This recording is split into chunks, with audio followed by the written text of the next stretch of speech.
L'explosivité, c'est une question d'accélération. Et donc pas forcément du nombre de séries ou de répétitions. Alors on fait comment pour travailler ça? L'objectif est donc d'aller de la vitesse nulle à la vitesse maximale dans le temps le plus faible possible. Et cette vidéo en favori, tu vas vouloir la re-regarder. Il y a donc deux choses importantes à travailler.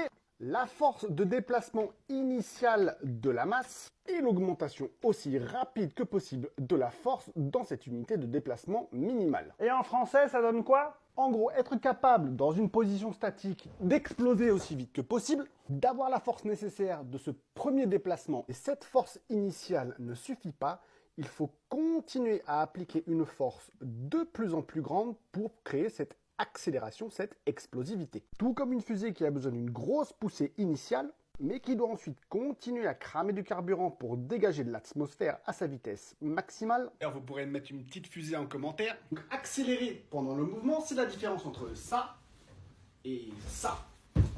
Mais nous, on veut savoir comment les travailler. Première chose à faire du travail stato-dynamique. C'est-à-dire venir travailler ici avec des pauses en bas des mouvements pour enlever l'aspect pliométrique, l'aspect élastique de vos muscles et travailler uniquement la phase initiale. Pourquoi est-ce que j'ai rajouté une charge sur mon dos? Parce qu'on veut que cette poussée initiale soit suffisamment puissante pour vous décoller légèrement.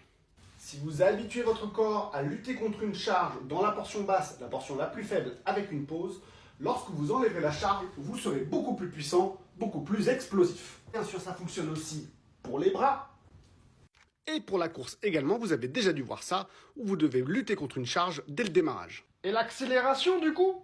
Très simple, vous pouvez venir faire des sauts, mais toujours avec cette pause initiale. Pour être sûr de votre progression, mettez quelque chose sur lequel vous pouvez sauter. Il existe également un outil indispensable, l'élastique. Oui, parce qu'au fur et à mesure, l'élastique va opposer de plus en plus de résistance et votre muscle va s'habituer à accélérer à travers le mouvement. Il suffit de rajouter l'élastique et au lieu de sauter, vous allez contraindre votre mouvement avec l'élastique. Encore une fois, ça marche aussi avec les bras.